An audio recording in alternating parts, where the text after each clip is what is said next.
The bold and the beautiful. Bloodlines and bombshells. Deke hadn't been in Los Angeles longer than a few hours when his past knocked on his door literally.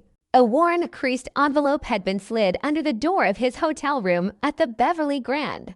No return address. No note. Just the photo inside. His mother, eyes tearful but tender, in a deeply intimate embrace with Eric Forrester. The timestamp in the corner made Deke's chest tighten just 2 weeks after Stephanie Forrester's funeral. Eric's arm was around her waist. Her head rested on his chest. And though neither smiled, the closeness was unmistakable grief and longing blurred into something more. Deke stared at the image for minutes, heart pounding. He hadn't seen his mother in over a year. Their last conversation had ended with slammed doors and silence. But this was more than old wounds. This was revelation. He found her the next morning in a modest apartment in East LA. She opened the door with a wary look that immediately crumbled into guilt when she saw what he held. "You weren't supposed to find that," she whispered. "Tell me everything," Deke demanded. She didn't resist. She looked exhausted, years of carrying secrets pressing into her bones. "I loved him." It wasn't just grief. It started before Stephanie passed. But when she died, it got deeper. "I thought maybe we had a chance to be open about it. I thought he would acknowledge the baby. But when I told him, he hesitated. He said it was too soon, that the family was in mourning. Then Ridge showed up at my place with a check and a warning: leave town or be destroyed." Deke's throat tightened. "You were pregnant." "I was. I lost the baby a few months later. Alone. And Eric never came looking." The words hit Deke like cold water. Everything made sense now. His mother's bitterness, her refusal to talk about that chapter of her life, the walls she'd built around herself. The photo, the confessionate, was explosive on its own. But the implications stretched far beyond his personal pain. He knew the Forrester family. Knew their pride, their obsession with legacy, their ruthless grip on the fashion empire that bore their name. If there had been a child of Forrester heir conceived during that time, the entire power structure of the family could be appended. By that afternoon, the photo had found its way to Forrester Creations. Whether it was leaked or someone had followed Deke, the effect was the same: chaos. Ridge, cold and calculating as ever, wasted no time. He locked down the building and called an emergency meeting in the executive conference room. Seated at the table, Ridge, Steffi, Thomas, Brooke, and Carter. The photo was projected on the screen, zoomed and enhanced. The room was dead silent. Ridge's voice cut through like steel. "This image was taken shortly after my mother's funeral. And based on new information, it appears Eric may have fathered a child outside our family. We have to consider the legal and financial ramifications immediately." Steffi leaned forward, eyes sharp. "We need to get ahead of this. If this story leaks, we'll be buried under a media firestorm. I suggest a total press lockdown, no comments, no interviews, and all staff briefed under NDA. We handle this internally." Thomas slammed his hand on the table. "You're missing the point. If what she's saying is true and we confirm through DNA that Deke is Eric's son, everything changes. The will, the shares, the control. We're talking about a shift in bloodline. He could have legal claim to everything." Carter cleared his throat. "It's not just about the will. If Eric knowingly or unknowingly had another heir, and that heir was excluded from estate planning, we're looking at years of probate litigation. The courts will want to see everything: financials, trust documents, even paternity test results." Brooke broke her silence. "Eric never told me about this. Never. And I was with him for years. If he knew, he didn't say a word. But that photo, it's not fake. I remember that jacket. That day." He left for hours and didn't explain. The meeting spiraled.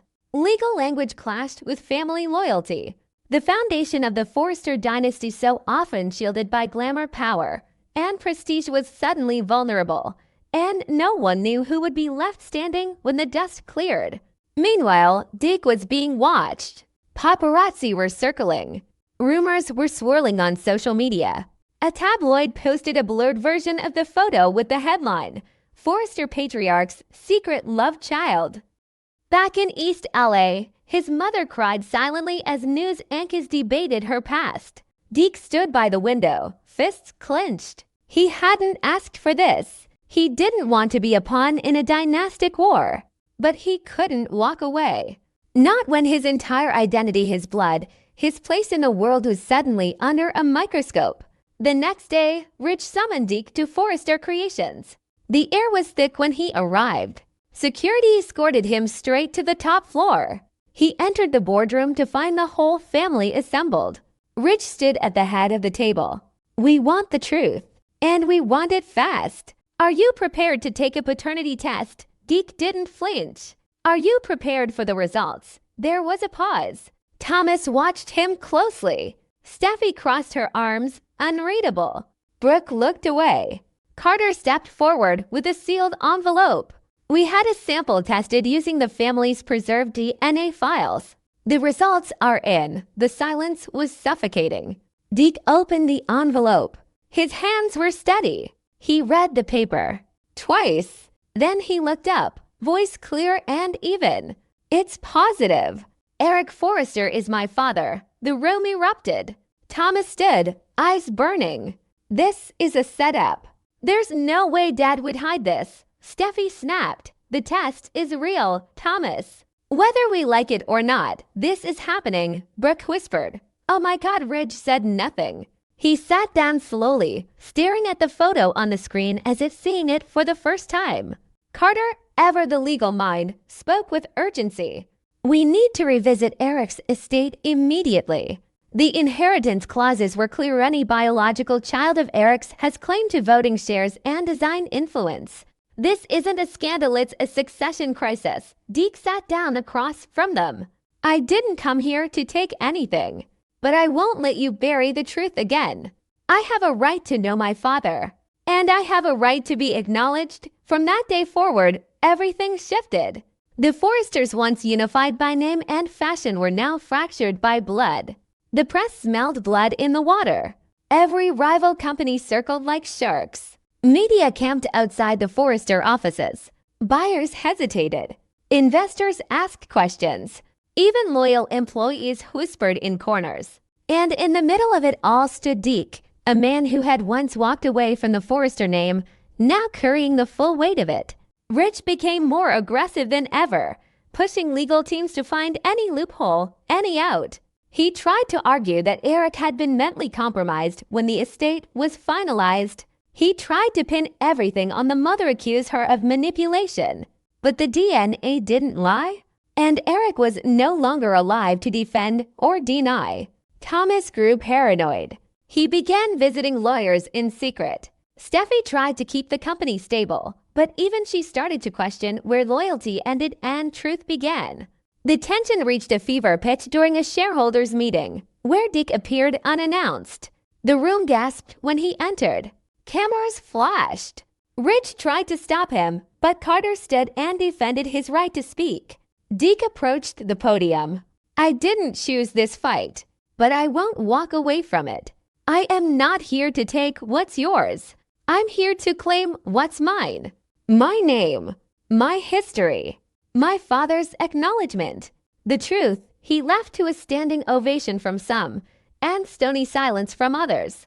Weeks passed, but the pressure never let up. Old rivalries reignited. Secrets from decades past were re-examined.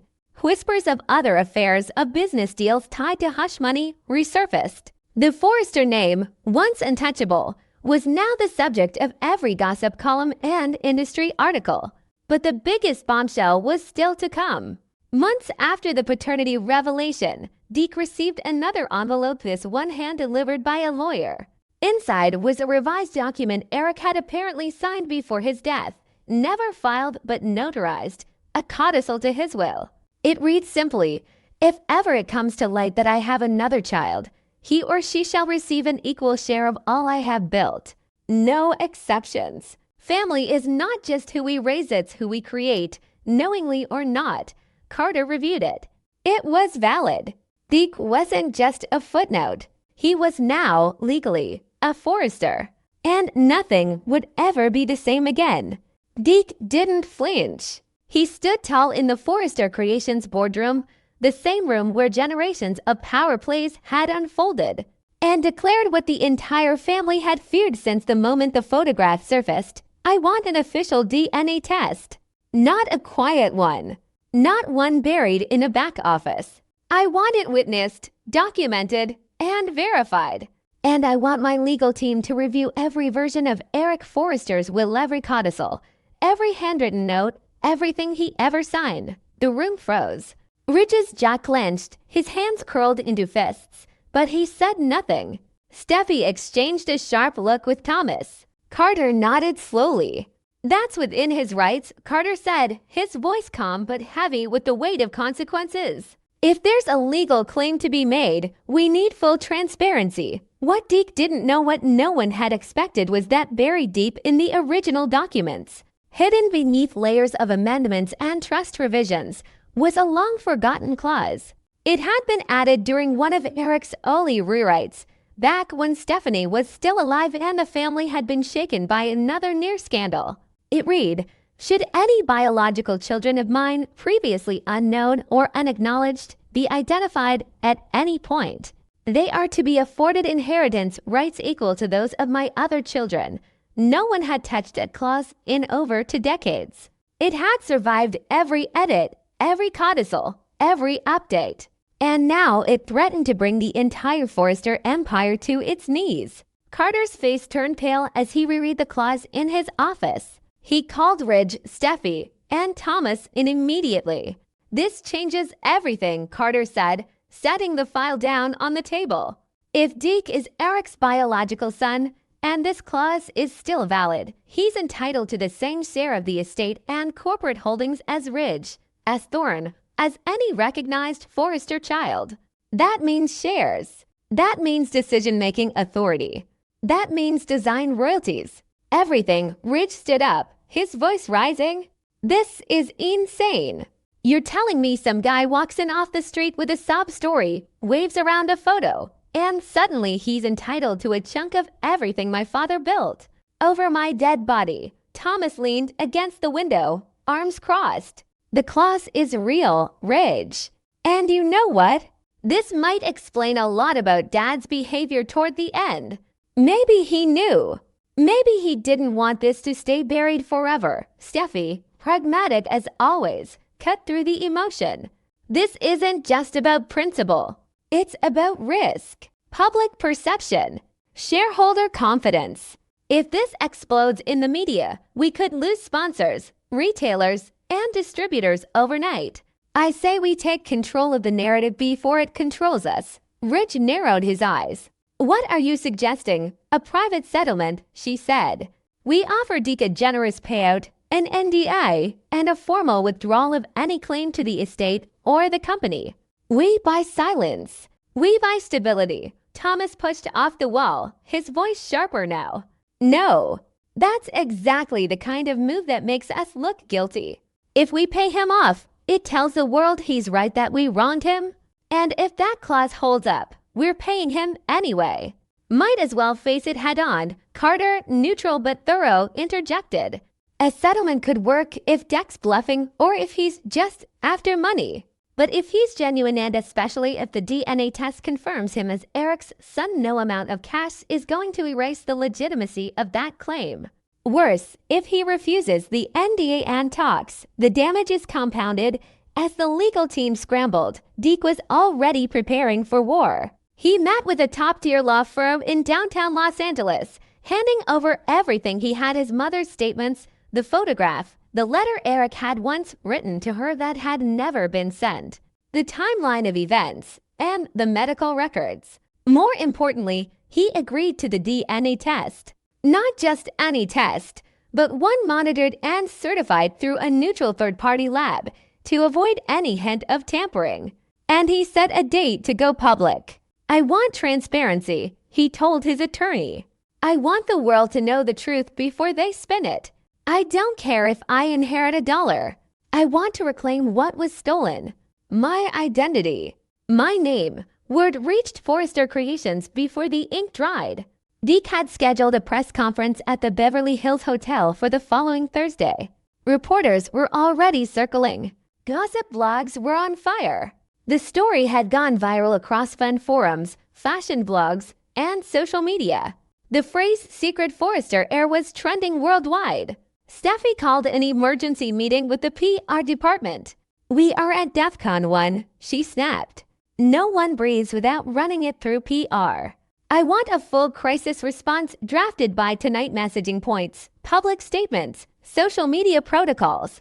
And I want contingencies based on both outcomes of the DNA test." Rich was losing control of the company and the narrative. For the first time in years, he looked cornered.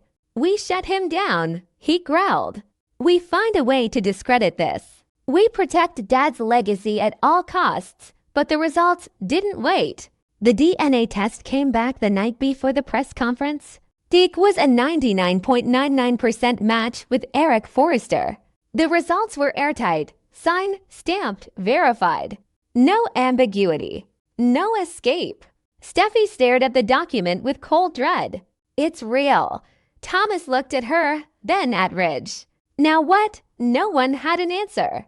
The next morning, Deke stood before a sea of cameras, reporters, and flashing lights. His voice was calm, but firm. "I didn't come here to stir up drama. I didn't come here to tear down a family. I came here for the truth. Eric Forrester was my father. I have the test to prove it. And while I was never part of his life, I will not be denied my identity. I am not a secret. I am not a scandal. I am a Forrester." The fallout was immediate. Stock prices wavered. Media scrutiny intensified. Every talk show, fashion outlet, and entertainment channel dissected the situation. Some sympathized with Deke. Others accused him of opportunism. But no one doubted the DNA. The truth was public, undeniable, and irreversible.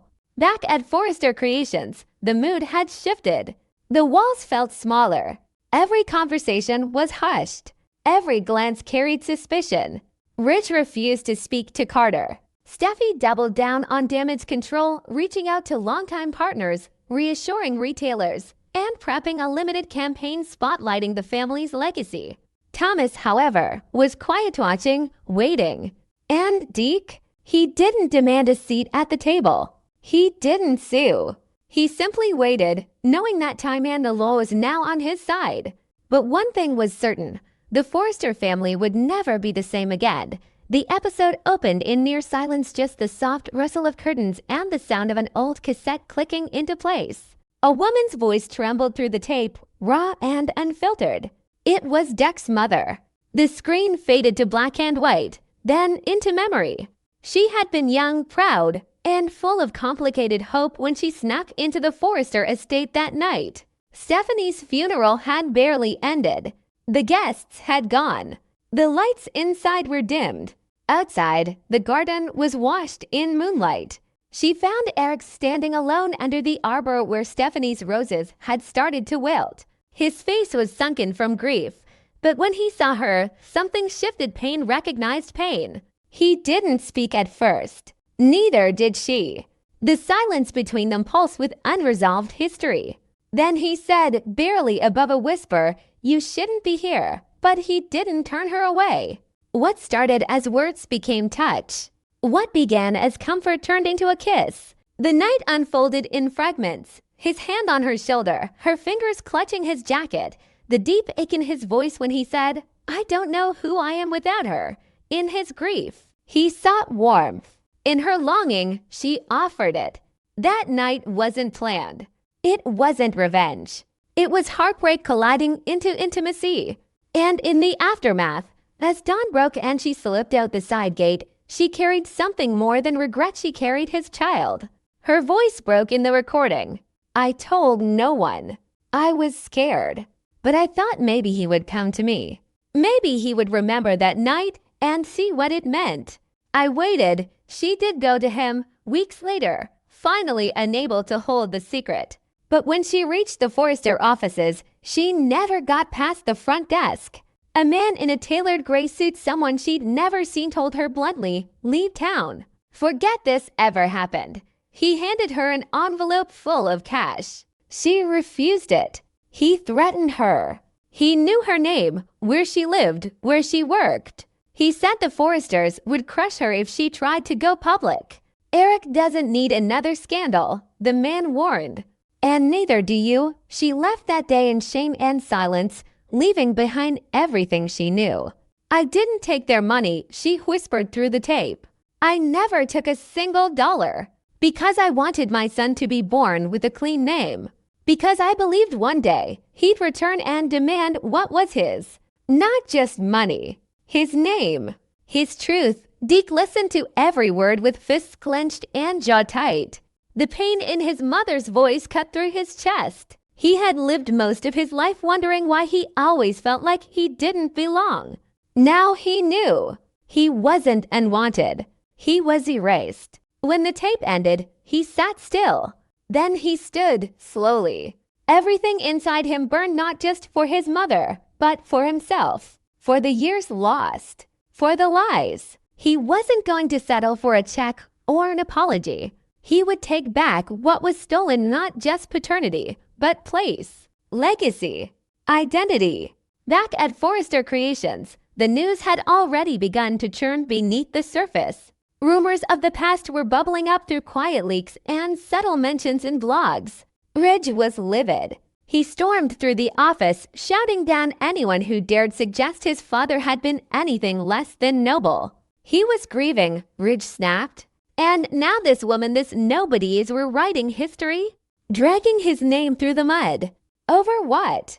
A one-night stand and a long-lost bastard with a chip on his shoulder. Carter tried to interject, tried to explain the legal implications if the story gained traction, but Ridge wouldn't listen. His rage wasn't just about scandal, it was about control slipping through his fingers. Steffi, on the other hand, was pacing her office, scrolling through alerts and news feeds. The family stock was teetering. The markets were jittery. Fashion investors had little patience for chaos, and the Forresters had built their empire on image legacy, exclusivity, clean bloodlines. If this explodes, she said quietly to Thomas, we're looking at a freefall. The press is already speculating. The photos, the DNA test. Now the flashback of the affair? If someone digs that up and connects the dots, they will, Thomas said, calmly. It's only a matter of time. But maybe he paused. Maybe we stop fighting it. Steffi looked at him. What? Think about it, Thomas continued. Right now, this is a ticking bomb. But what if we flip the narrative? What if we stop treating Deke like a threat and start treating him like a redemption arc? The prodigal son. The human story. A brand like ours doesn't just sell clothes, it sells ideals. What's more powerful than forgiveness, unity, family rediscovered? You're saying use him? Steffi asked, skeptical. I'm saying invite him in. If we bring him into the fold not just legally, but publicly, we take control of the story. We reframe it. The Forresters don't cast him out. We welcome him. And the world sees a legacy family that embraces change instead of denying it. Steffi considered it. If and only if he plays along. If he lashes out, if he frames it as revenge or bitterness, it all backfires, Thomas nodded. Then we give him a stage. Let him tell his story, his real story through us. Through the brand. Through a campaign. No lawsuits. No payoffs. A platform. A name. We sell the family, not the fight. It was bold, risky, but also exactly the kind of move that could restore faith in a brand under siege. Ridge hated the idea. You want to reward this guy? Make him a poster child for Forrester. He scoffed. My father built this company. That kid didn't lift a finger. He didn't bleed for us. And now you want to hand him a microphone and call him one of us. But the board was swaying. Investors were more concerned with the brand's survival than Ridge's pride.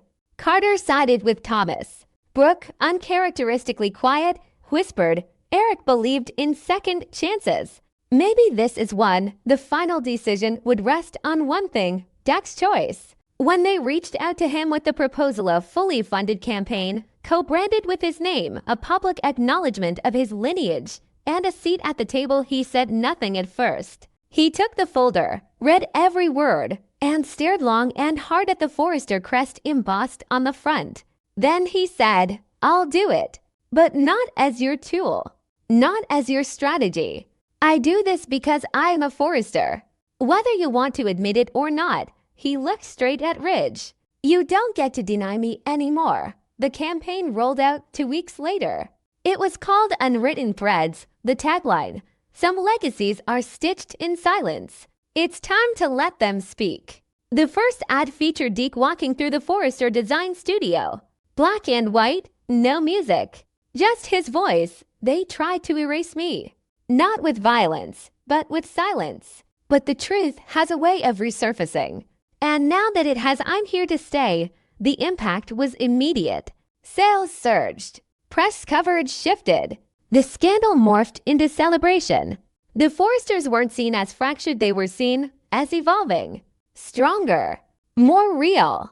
Ridge remained cold, but powerless to stop the momentum. Steffi oversaw the expansion into new markets, while Thomas co-designed a line with Deke the First in a new sub-brand aimed at next-gen buyers. But beneath the success, old wounds still lingered.